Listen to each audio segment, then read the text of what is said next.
Hello, everybody, and welcome to a brand new episode of The Joy of Logistics. Thank you so much for taking your time out of your busy day and for joining us for another fantastic informational series right here on the Joy of Logistics podcast.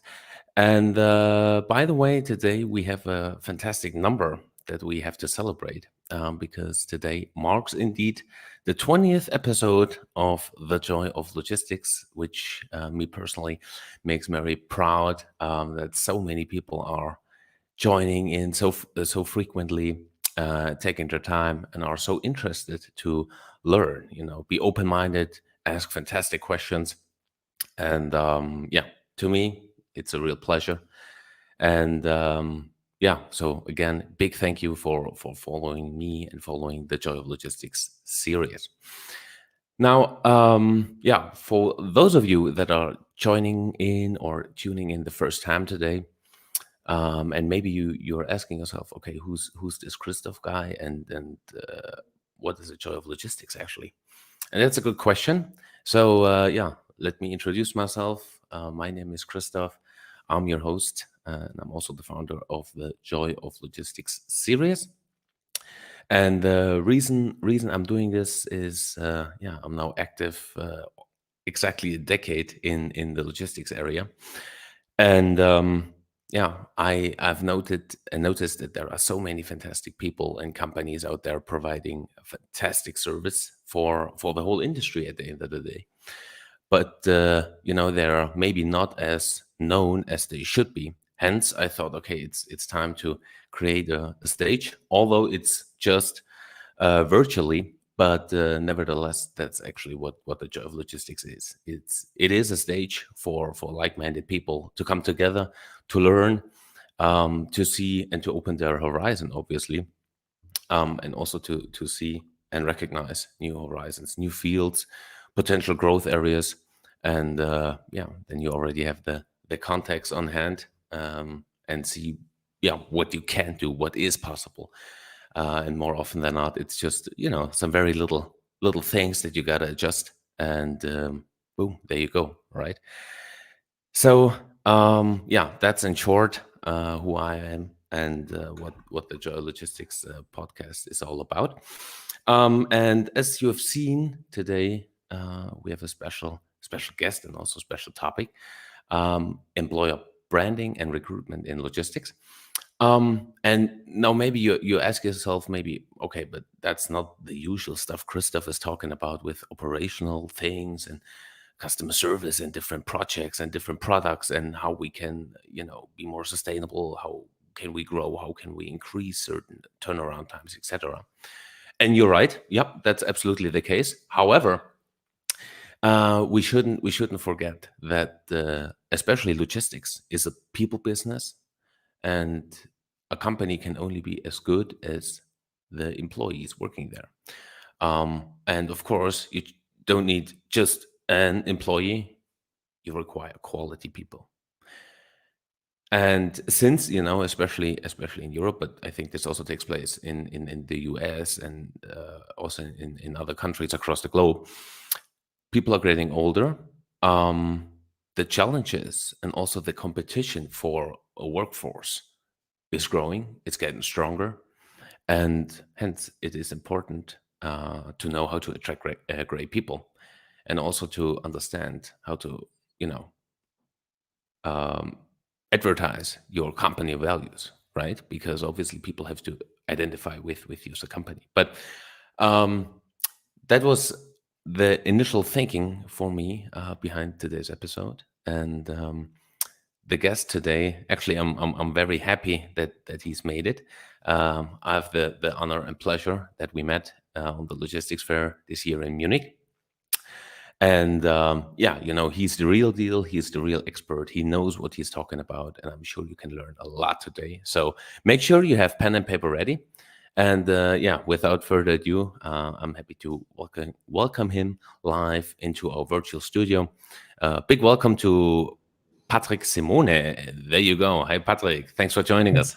Hello, Christoph. Thank you very much for your very nice and kind words and introduction. I'm very happy and glad to be your guest today, to be here today, and to discuss this important topic with you and with all the people listening out there. And I'm especially happy that I'm your guest on your 20th birthday, so to say, not on your Right. birthday, but of your show. So I'm very happy about that. Thank you very much. Absolutely. And also for you, Patrick, thank you very much for taking your time and for, yeah, even being available today and for going to share your incredible wisdom. So, yeah, and I'm sure many people joining us today might be thinking, okay, Patrick Simone, okay, who's this guy? Maybe you can give us a quick introduction of who you are and what you're doing.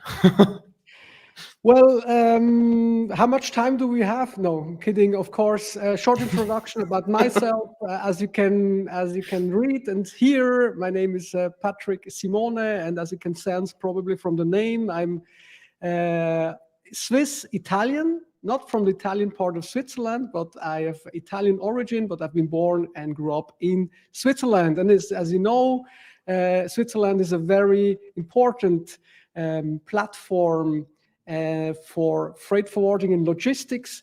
And when I started my career many, many years ago, I started my career in logistics. So I'm a freight forwarder. I had an entire career in logistics and freight forwarding. I started really, really from on the operational side, and I went through the, let's call it, classical career up Mhm. to global account management. I have been in roles outside Switzerland. I've lived a couple of years in Africa.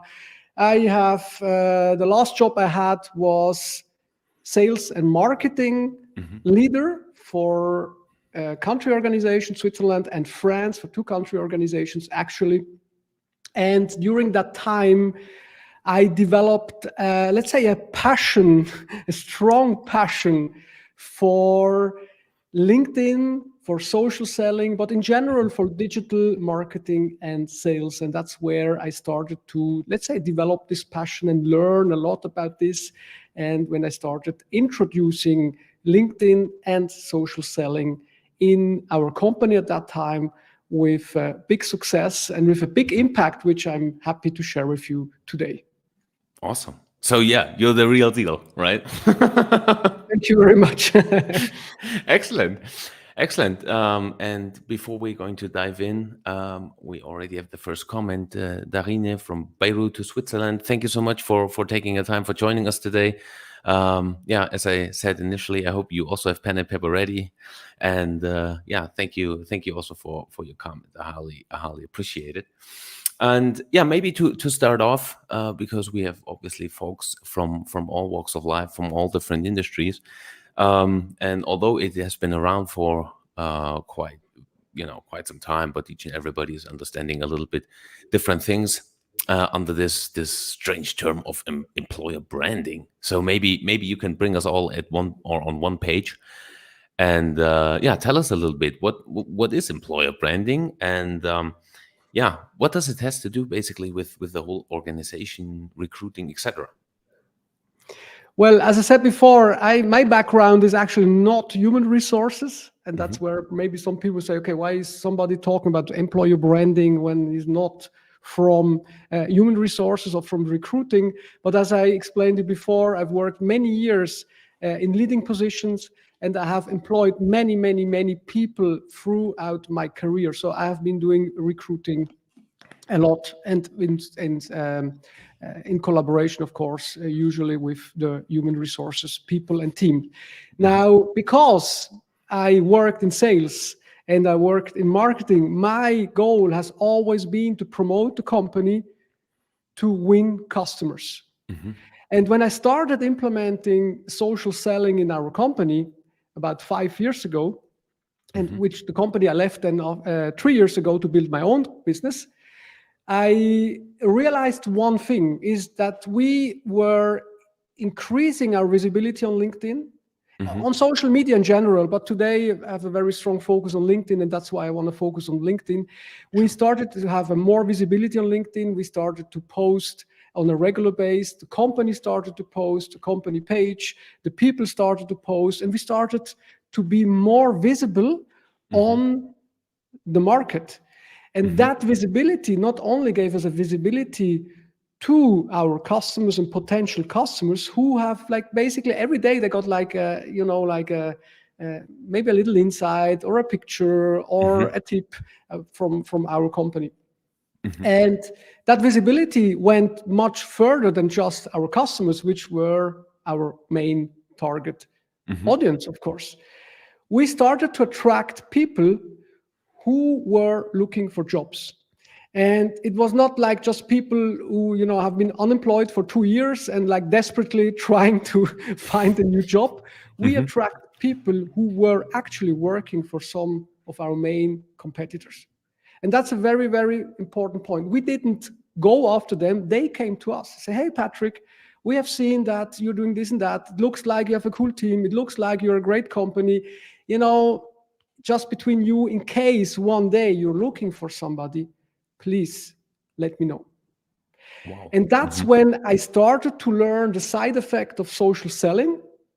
And that's when I started to learn. And the first time I heard about the employer branding term, I didn't know. So we did employer branding without knowing it.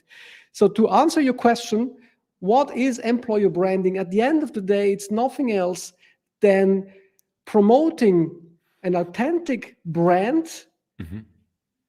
as a good employer. So what you want to do is with a good employer brand, you want to attract employees, you want to position yourself as a great employer on the market.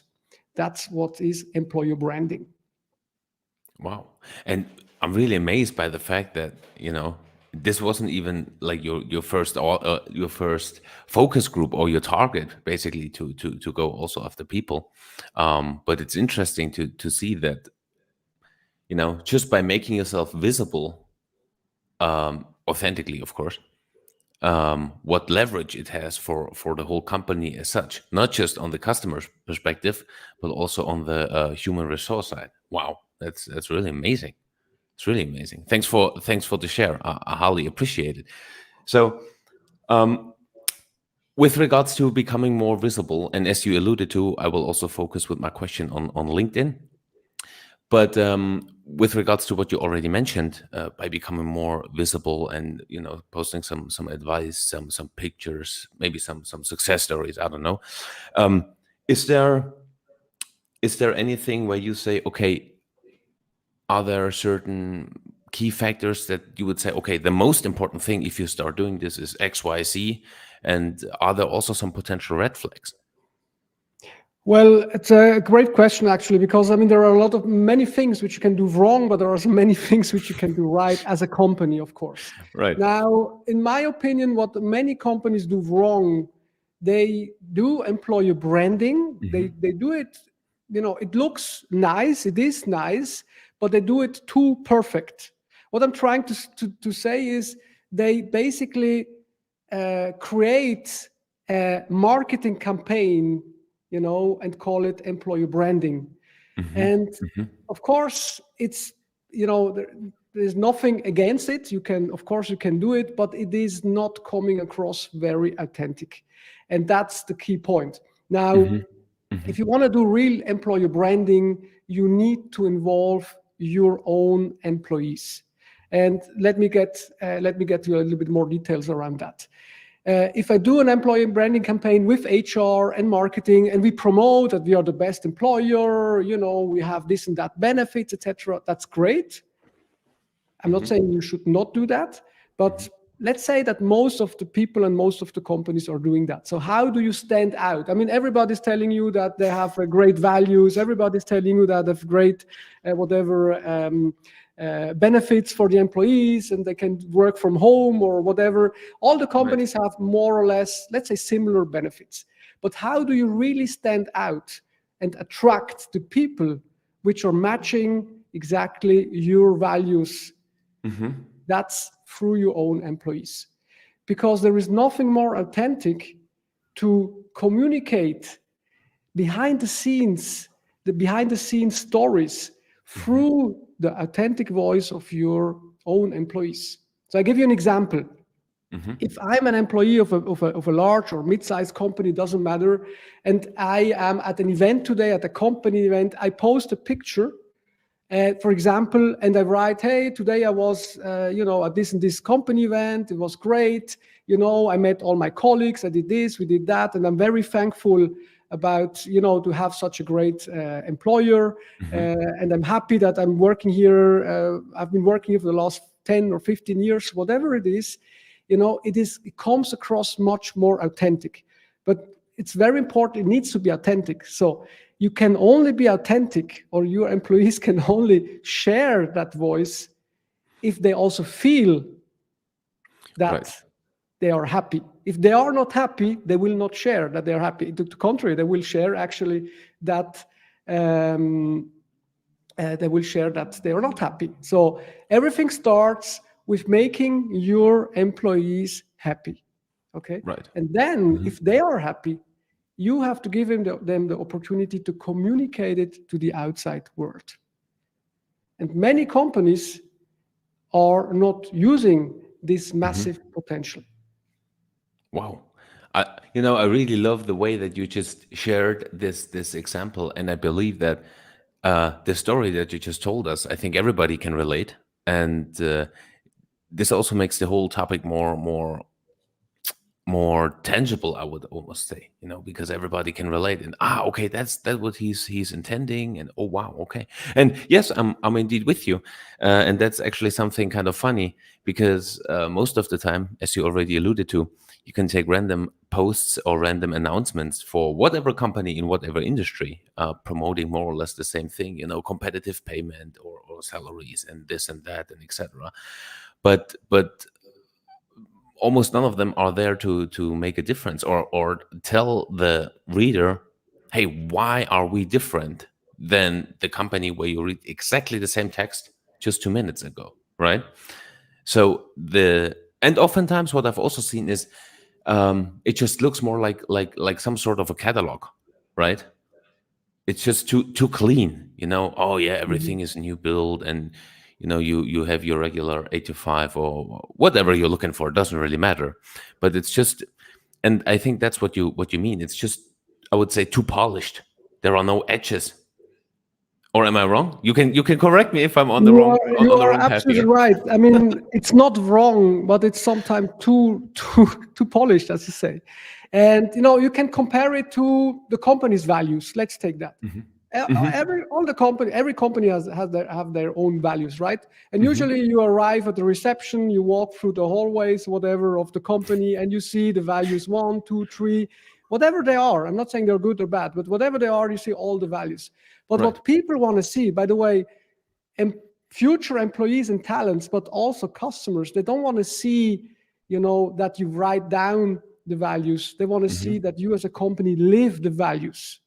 Oh Okay, yeah. and if you master the art of living the values, but then also showing it to the outside world. And I'm not saying about creating posts just to say, look, we live this and this value. You don't even mention the value, but people will feel it. And if Hmm. you can get to that level that people feel like that you're really living, you as a company are really living Hmm. these values, it has a complete different impact. You are on a Hmm. complete different level. No marketing campaign on this world can match the authenticity and the Hmm. power of your own employee's voice. And probably you also need way less words to describe a certain picture. As you alluded to, I just take the example with the event. You don't have to write like this big of a post. Oh yeah, we are in this place and this and blah blah blah blah blah. But just some few words. Hey, we're here with my colleagues. Grateful for their company. Fantastic event. Blah blah blah blah blah. I think that's just the impact, in my opinion, is, and I think that's what you just said and described. The impact is by far larger than just a random polished thing, right? Absolutely. Maybe if Awesome. I can add something, imagine Sure. you have a company with 500 or 1,000 or 10,000 or even more employees. Hmm. It's, every person is communicating in a different way, is using different words, Right. different tones, maybe different language. And that's exactly the point, because at the end of the day, this this authentic way that you say something with your own words or with another word and I would use, or another tone that I would use, that's exactly what makes it more authentic. And you can imagine it's like a big mosaic, okay? You are painting a big picture about your company and about your values, but you are not saying this is how it looks like and this is what you have to communicate. Everybody is doing it in his own way, and with that, everybody contributes to that, and it's a little piece of the big masterpiece, which at the end of the day is the company, is representing the company and its values. Perfect. Wow, I really love that. That's fantastic what you're sharing here. This is really gold. So people in the audience, make sure you take notes, because this is really pure gold that you're going to hear from Patrick. Circling back, do you think there are any like red flags? I mean, I wonder if anybody listening now thinking, oh yeah, okay, I think I know what they're meaning, but are there anything that you would say, hey, avoid maybe 3 things other than being too polished? Well, the being polished, it's nothing bad in that sense. It's just that if you are only polished, then it doesn't come across very credible. Let's put it that way, okay? Because all the marketing campaigns are polished. Obviously, you are showing and presenting the company from on your best side, right? Right. So that's clear. So there's nothing wrong with being polished. It's just that there is this unused potential of communicating through your employees. So mistakes to avoid is not using. I don't want to use the word using, because it sounds like I'm using the employees. Not taking advantage of your corporate influences of your employees. That's Tapping into the potential probably is a exactly. good phrase. Absolutely. So this is one big mistake, but why are many companies doing that mistake? Because they are afraid. They are afraid that people could communicate something wrong. They're afraid that people could kind of paint a wrong or a bad picture about the company on the market. They are afraid that maybe, they will share, let's say, information which they're not allowed to share, like, let's say, confidential information, to keep it simple, which they're not allowed to share. Now, here comes my point. How can you avoid this? And that brings me actually to point number 3. Big mistake is not training your people. I mean, look, let's face it, LinkedIn and social media in general, it's not rocket science. Most of the people are already on LinkedIn anyways. They're on Facebook, they're on Instagram, they're on TikTok, and all the channels we know, right?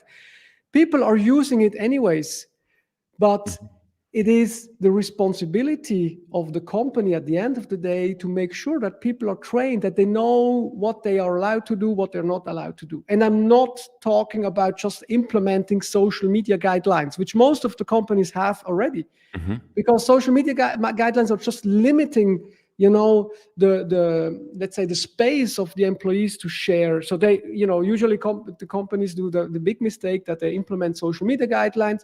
You are not allowed to do this, you're not allowed to do that, you're not allowed to do this. But my approach is different. My approach is, yes, you need a framework, you need some guidelines, but you need training and awareness. Very, very important. If people are not aware about the consequences and about how they can build their own personal brands, which then are contributing to the overall personal corporate brand, they will not do it, or they will do it wrong. So it's very, very important to give the employees the opportunity to learn, to grow, to be trained, to use this massive power for themselves and for the company. Fantastic. Wow. Yeah, appreciate it. And before I go on with the next question, I have something from the audience. Jose noted that he's looking forward to the conversation. Jose, appreciate it. Thank you so much for tuning in. And he comes across with a question for you, Patrick. Patrick, what is the best way to build strong relationships? I think it means between the company and talent slash the employees. Potential employees. So I guess the question goes more about how you can attract talents and how you can build a relationship. Well, look, it's at the end, it all boils down to networking. Let's put it that way. And that's why I'm such a strong believer of LinkedIn, is because at the end of the day, if you really want to be successful on LinkedIn, no matter whether you're looking for talents or you're looking for customers or you're looking for a job, it's all about networking. I mean, Christoph, we met for the first time in person at Munich. And I still remember that I was walking through the hallways and you were like calling me, say, "Hey, Patrick, it's me." Right. And because at the end of the day, we met already on LinkedIn. We had a couple of exchanges, and then you recognized me in Munich. And I think at the end of the day, how you build a relationship is, I always say help and don't sell. Okay, if you want to win talents, it's the same. It's not just about filling a position, it's about building a relationship. So in my opinion, is about you connect with people, okay? And even if you don't have an opening today, and that goes for both, you always need two to tango. That's what one of my first bosses in my business life always said, you always need two to tango. And the next thing he said, you always meet twice. So what I'm trying to tell you is, it's on one side, the company, the recruiter, or the person who is actually, the department head. If you are head of sales and you're looking for salespeople, it's important that you connect with people in your industry. And with that connection, maybe you meet them once in face to face, like we did in Munich, or you meet them for a virtual coffee, or you exchange with them on LinkedIn. But it's important that you build your network, you build those relationships, and because at the end of the day, it's all about trust. If people don't trust you, you and your company, they will never ever work for you. Like a company or let's say a customer would never ever give you one single shipment, not even 1 kilogram, if they don't trust you and the company you work for, right? And in recruitment, it's the same. It's about trusting. I trust this is a great company. I feel it's a good company. I like the way he or she is talking to me. Maybe he or she is not too pushy. Maybe I've been connected with the person for the last couple of years. And then the situation changes. For example, just give you an example. I'm connected with somebody.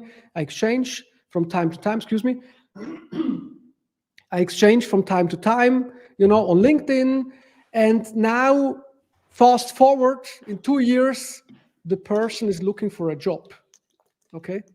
Now, if I'm an employer, the most important thing is that this person I need to be on the top of his list when he or she is thinking about, okay, which companies could I send my CV to? Okay. And that's very, very important, is that the market has changed. In the old days, we could do a job advertisement and we got, 20, 30, 50, 100 or more people applying for the position. Today, we need to attract the people. And that's why employer branding is so important. So it's important to build those relationships with trust by helping. It can be like, hey, I have a recommendation. I heard this and that company is looking for a job, maybe something for you, even if you as a company don't have an immediate benefit. But helping will attract you, will build the relationship, and will build this strong foundation of trust. And that's why I love this parallels between sales and recruiting, because at the end it's the same. It's about people, it's about trust, it's about networking, it's about relationship. The only difference is, on one side you are try to attract customers, on the other side you try to attract talents and potential new employees. So in other words, the product is different.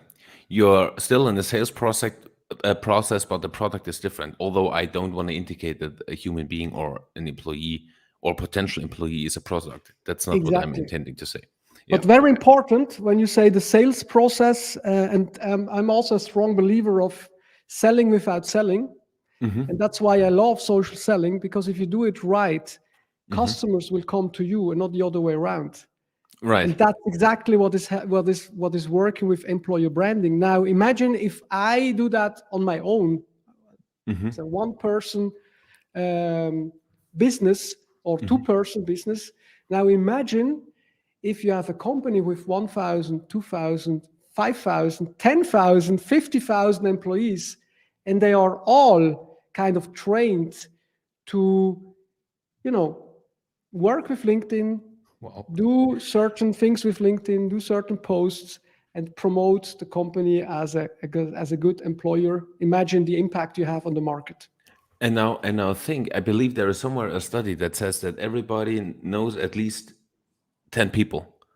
So out of the 10,000 or even just 1,000 people that you just alluded to, if each and everybody would know 10 different people, the leverage is just, it's just crazy. It's massive. It's wow. It's massive. That's Actually, that's I just shared an article Mhm. just on Sunday, so a couple of days ago. I shared on Mhm. my LinkedIn profile. If you didn't see it, I invite you to check it out. Mhm. That the tech company Cisco Mhm. is training 83,000 employees on how to use LinkedIn. So you Oh, can good imagine Lord. the impact. Wow. But why are they doing that? It's not because they have they have a too big training budget. It's because they are convinced about exactly what I mentioned now. They are convinced that their own employees are the best recruiters. They can get in the best people in the industry, and that's their target. It's not just about getting people; it's about getting the best people. Wow. Fantastic. I mean, that's just probably the most impactful and understandable example that you just used. And again, take those 82,000 people with the 10 people each and everybody know within those 82,000 people, and it goes off the record. I Exactly. mean, this is fantastic. So Quick. just for Mhm. everybody who is interested in this article, it's a Fortune article, and I shared it a couple of days ago on my profile. Just check my profile, and in the last post you will find it. You will also find the link to the original article. It's really worthwhile reading, and I invite everybody to do so.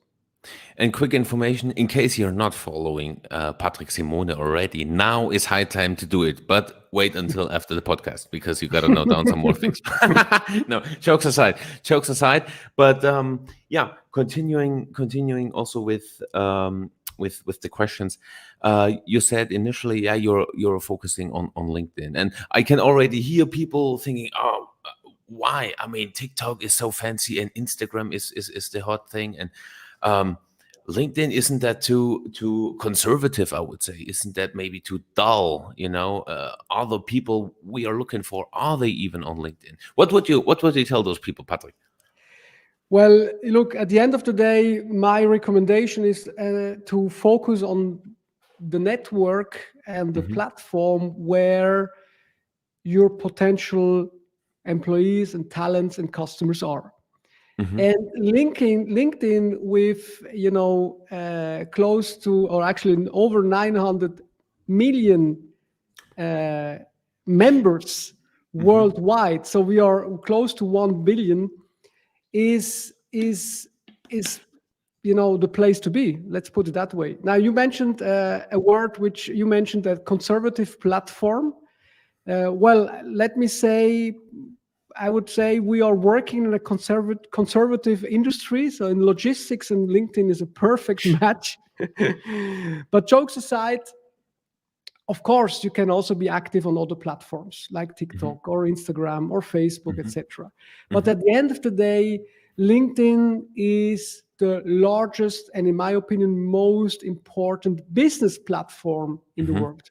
And I'm not paid by LinkedIn. I'm not working for LinkedIn, so it's not about But the fact is, and the numbers are clear, that many jobs are found through LinkedIn.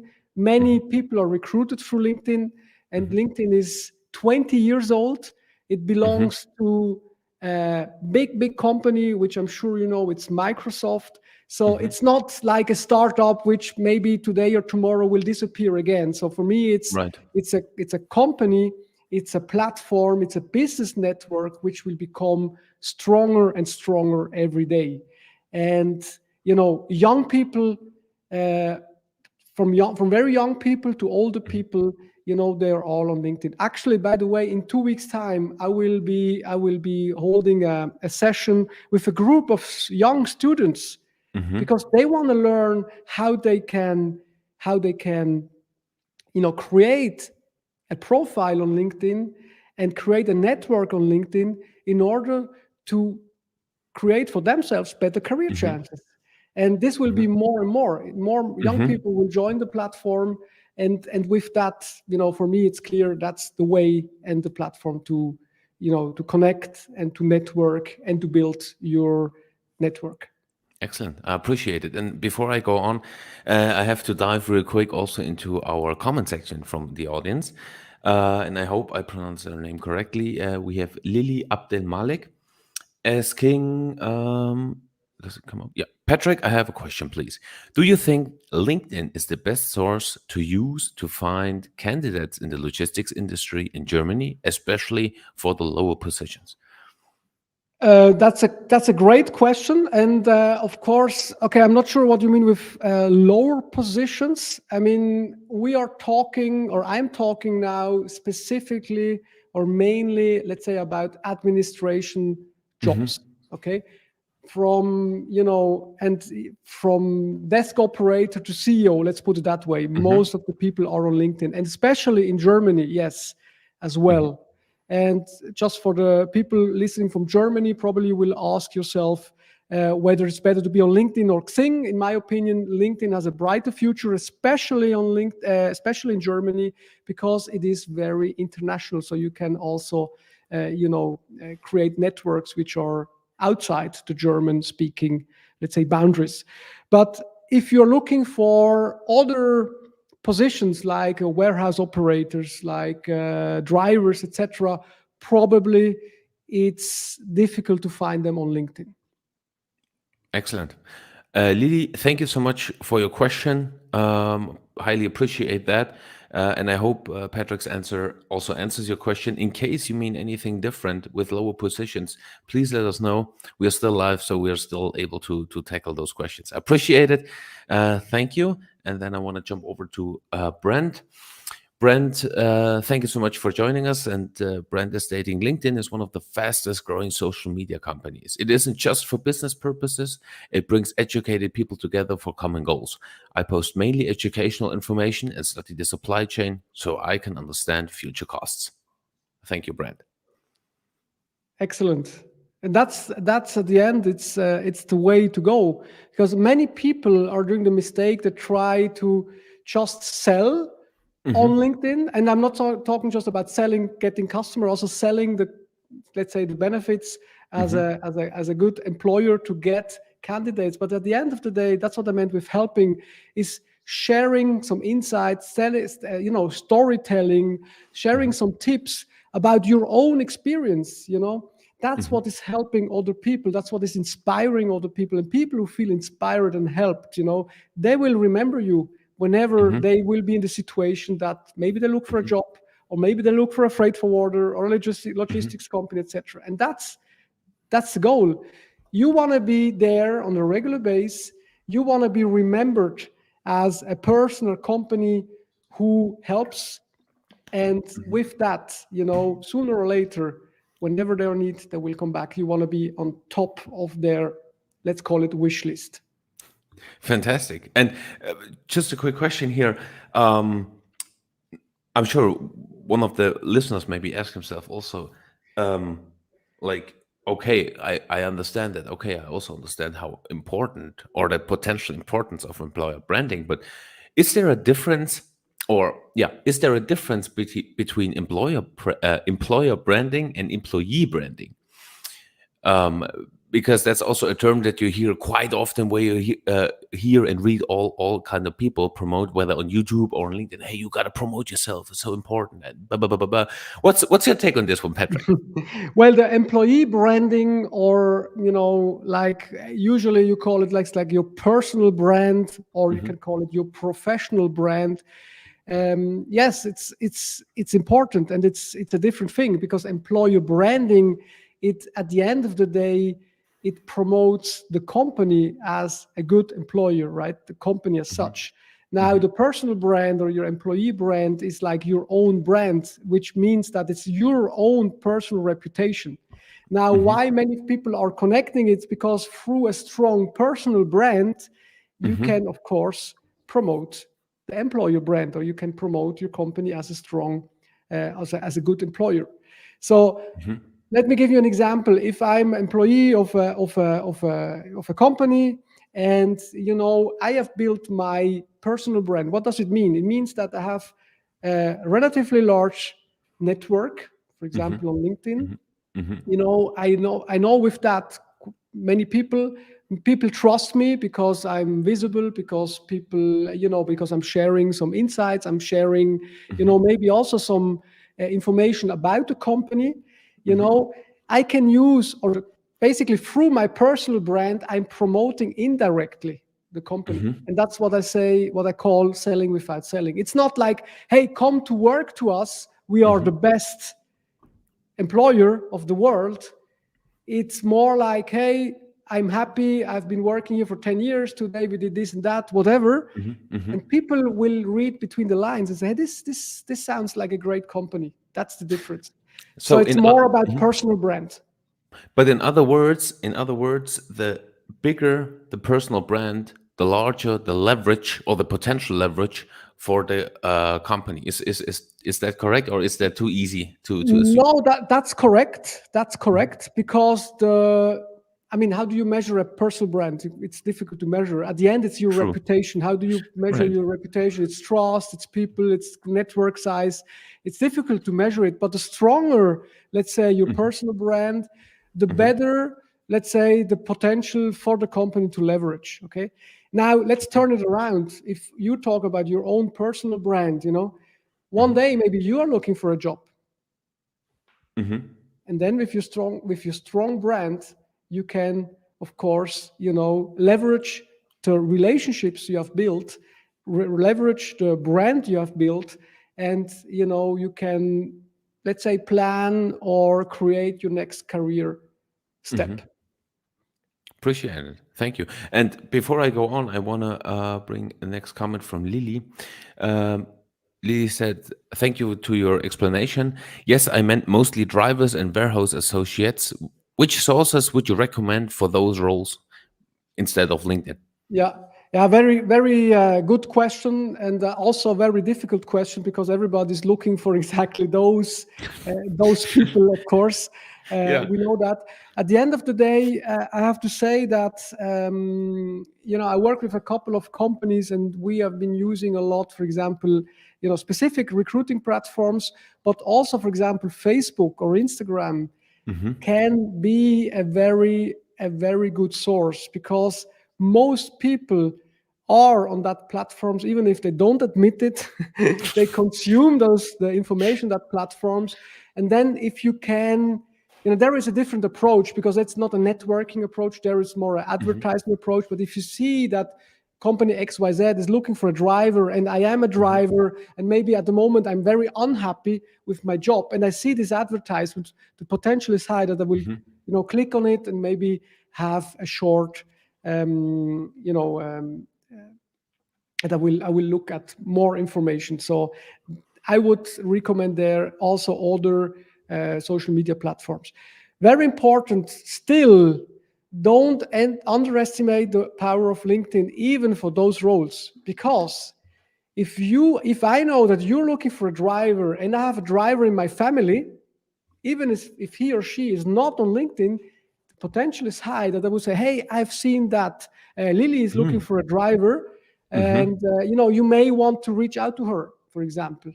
So at the end, it boils down to trust, visibility, and relationships. Fantastic. Lily, thank you so much also for your questions. Highly appreciate it. Yeah, and Patrick, also thank you. Thank you for the great answer. Now, um, as you also mentioned, with regards to posting, for instance, the event, hey, I've been on this and that company event, and wow, it's amazing. Um, because what is also out there, obviously, you have what I would call like yes sayers, where they basically just repost everything from a company post and say, "Oh yeah, oh interesting, oh take a look." W- is that even helpful at all, or I think that boils also down into what you alluded to in the beginning, where you said, "Hey, the framework and a proper training." Mm. But what would you take be on this thing? I mean, the short answer is like, is it helpful? Yes. Is it harmful? No. Does it make the needle move? I would say not enough. Let's put it that way. Okay. Okay. Yeah. It helps to promote the company services and brands, of course, Hmm. you know. And I'm also a strong believer that if you work in a company, you should also post your corporate Hmm. content. But what I do not recommend is to post only corporate content. Okay. So, for example, if you do 2 posts a week, you can say, I do one corporate post, which is now, maybe interesting, which is maybe an update, a market update, or maybe it's news, which is related to my industry I work for, whatever it Hmm. is. On the other side, it's important that you also share your personal perspectives, Hmm. either to that specific topic, Hmm. or you share your own, let's call it stories. Okay, Hmm. because that's what people can relate to, that's what people like to see, that's what people Hmm. like to learn, they like to get inspired to learn something new. And that's what works much better on LinkedIn than any corporate post. And that's Hmm. why I'm not saying you should not share corporate posts, but you should not share only corporate posts, Hmm. in Okay. my opinion. Okay. Because, just training your people to say, hey, you have to share your corporate posts. As you say, you have an army of yes sayers, and that's not very authentic. Hmm. And Hmm. yes, you share the message, but, in the long run, you know, imagine all the companies are doing that. It's just like an advertisement campaign, which True. usually, people don't really like, especially not on LinkedIn, because LinkedIn is more personal, it's more networking. Hmm. Hmm. Excellent. Yeah, appreciate it. Thank you so much, Patrick.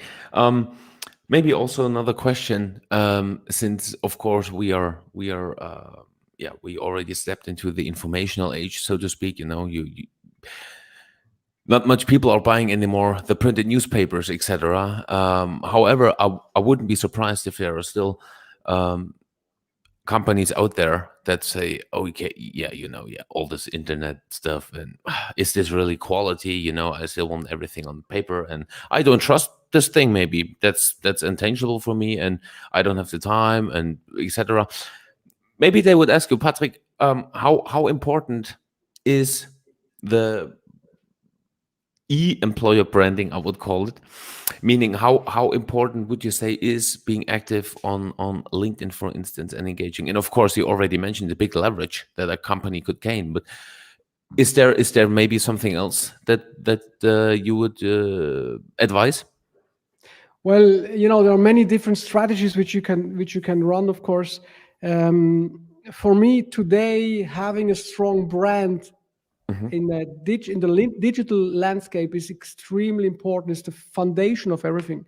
Just try to think about what is the first thing you do, which most of us do, when we hear about the product or about the company. Maybe even in our private life, we are in a Hmm. city, we want to have a pizza somewhere. What are we usually doing? We're Googling, like, Right. hey, nice pizzeria in in Basel, for example, or I'm Googling a company, logistics company XYZ, and Hmm. then I check out the Google results. And usually amongst the first top 3 results you have, of course, the website, Hmm. but you also have your the company profile of the company and your own profile, not your own, the person you're looking for, if you're looking for a person. So in about 70% of the cases, the sales process, if you want to call it a process, is starting online. And in recruiting, it's the same. Before I send my application letter to a company, I will check out on the website, on LinkedIn, and probably as well on the personal profiles of the employees, because it's all full transparent. You know, what kind of company is that? People today are not in a position that they're desperately looking for a job. People today and talents today are in a great situation that they can choose the company, they can choose the job they want. And that's why it's important that you position yourself as an attractive employer in an authentic way, because people are not just checking your website, they're not just checking the company LinkedIn page, they are most probably also checking the personal profiles of some employees, not of all the guys, of course. And as I said before, everybody knows 10 people. Now, if I see a job position, okay, and then I check on the profile on the company page, and I see, Christoph is working for this company, for example. What is the first thing I would do? Probably I would contact Christoph. Say, Christoph, how is it to work for that company? I've seen that you are looking for position XYZ. And that's why authenticity is the only way. Because even if you are promoting a big brand, but underneath there is nothing, it will come to light sooner or later. And that's why it's very important to remember that the process in 70 or even 80% of the cases, in my opinion, is starting online. Wow, even 80%. In my opinion, it's not it's just a number which I estimate. Because just imagine what are you doing when the first thing we do, usually we Google the company or we check it out. Then you look at the reviews, you look at the page, you look at, you first invest some time in investigation about the company before you actually talk to the company. And by the way, the same is happening when you're trying to win customers. Before you even talk to a customer, the customer has already investigated everything possible about you and about the company. Wow. Same goes for employees and talents. And that's also exactly in the same direction. Comment from brand. Personal branding increases your exposure for future employment. Just make sure your personal brand doesn't go against your employer brand. Brand appreciated. Absolutely, that's a very, very good point, Brent. Thank you very much for that. It's like a thin line, because obviously on one side, as a person, you want to be authentic. On the other side, you are representing the company. Okay. Right. Now, for me, it's very clear. You can be authentic and at the same time represent the company. If my values are representing something completely different than the company values, then let me be very clear and frank with you, then probably you're working the wrong company. Okay. So, then probably you're in the wrong place. It's very simple. A lot of people say, yeah, but I don't want to post this. I don't agree with that. Okay, it can happen once, it can happen twice. But if there are like fundamental differences in the values of the company and your own personal values and beliefs, then probably you're in the wrong place. Fantastic. But if there is a match, then, you will be happy to share about it. And let me just quickly add something. That's why, it is much more powerful having an authentic employer brand, which attracts talents, because you will automatically attract the talents and the employees who feel, connected with those values. That's like a very, very strong benefit. Fantastic. I appreciate it. I mean, as I said, it's pure gold that you're delivering today. And by the way, pure gold. When I take a look behind you, I also see your book, and I suppose that interested people might also find few of those things that you were just alluding to also write in your book, or am I wrong? You are absolutely right. I mean, this is the book is called Salesification. At the moment, it's available in German only on Amazon, or you Mhm, just send me a note. I will send you the link to my website, but it's available on Amazon as well in German. mhm. The good news is actually I didn't share that yet with anyone, but I will take the opportunity of your 20th podcast episode Yes. to inform you that the English version is ready, is almost ready. The translation is ready. Now it's about editing and everything, the book. So Yes. I'm sure in a couple months from now, the English version will be finished too. And the good thing is that this book is actually two in one. Hmm. Little promotional message from my side. The first part is about strategies, about how to use social selling to create brand awareness, to Hmm. win customers, and to win talents. And the Hmm. second part of the book is pure quick wins, as I call them. It's tips and tricks all around LinkedIn. So it is a book which, on one side, can be read by the leadership team to get Hmm. new ideas about how to, implement LinkedIn and social selling in the companies, but it can also be used by them and by all employees to improve their LinkedIn presence. You see here this picture here on page number 53. It's exactly what we have been talking about. It's about Perfect. creating brand awareness, increasing sales efficiency, and employer branding. And what is the combination of all these three things is trust in the middle. So if you're interested, I'm happy to to let you have a copy. I will let you know. Please connect with me or follow me on LinkedIn as soon as the English version is available. It's called Salesification, but it also includes employer branding and employee and recruiting. Fantastic. So at the end of the day, it's just the perfect guideline, maybe also for companies that they think, oh wow, yeah, what Patrick said on the Joy of Logistics podcast really fascinates me. I really gotta dig deep into it, and yeah, with the step by step instruction, I would say, or I would almost call it, that's a perfect way to start. Now, um, yeah, people in the audience, make sure you follow Patrick Simone, connect with him, and yeah, Patrick, maybe now people listening and they're wondering, they're like, okay, wow, there's just so much stuff, and where do I even start? Are there like three top things where it's say, okay, if you do these three things, and you don't have to do it like Cisco with 82,000 people, but even if you maybe have 30 people, 100 people, 300, 500 people, what are the top three things that you would say, hey, if you start implementing those three things, you're on the right path? Absolutely. I mean, first of all, before you actually start, you should have clarity about what are your objectives and targets through an increased Hmm. visibility on LinkedIn. That's for me the first step. Many people say, "Ah, we do LinkedIn training," and then they start, but there is not clear. You do you want to win customers? Do you want to win talents? Do you want to increase the visibility? Do you want to create more trust in your brand, etc., etc.? So Hmm. first, be clear. And now everybody would think we're probably all of this. At the end of the day, you have the benefit of all, but you need to have like a main objective and target, which you also should be able to measure.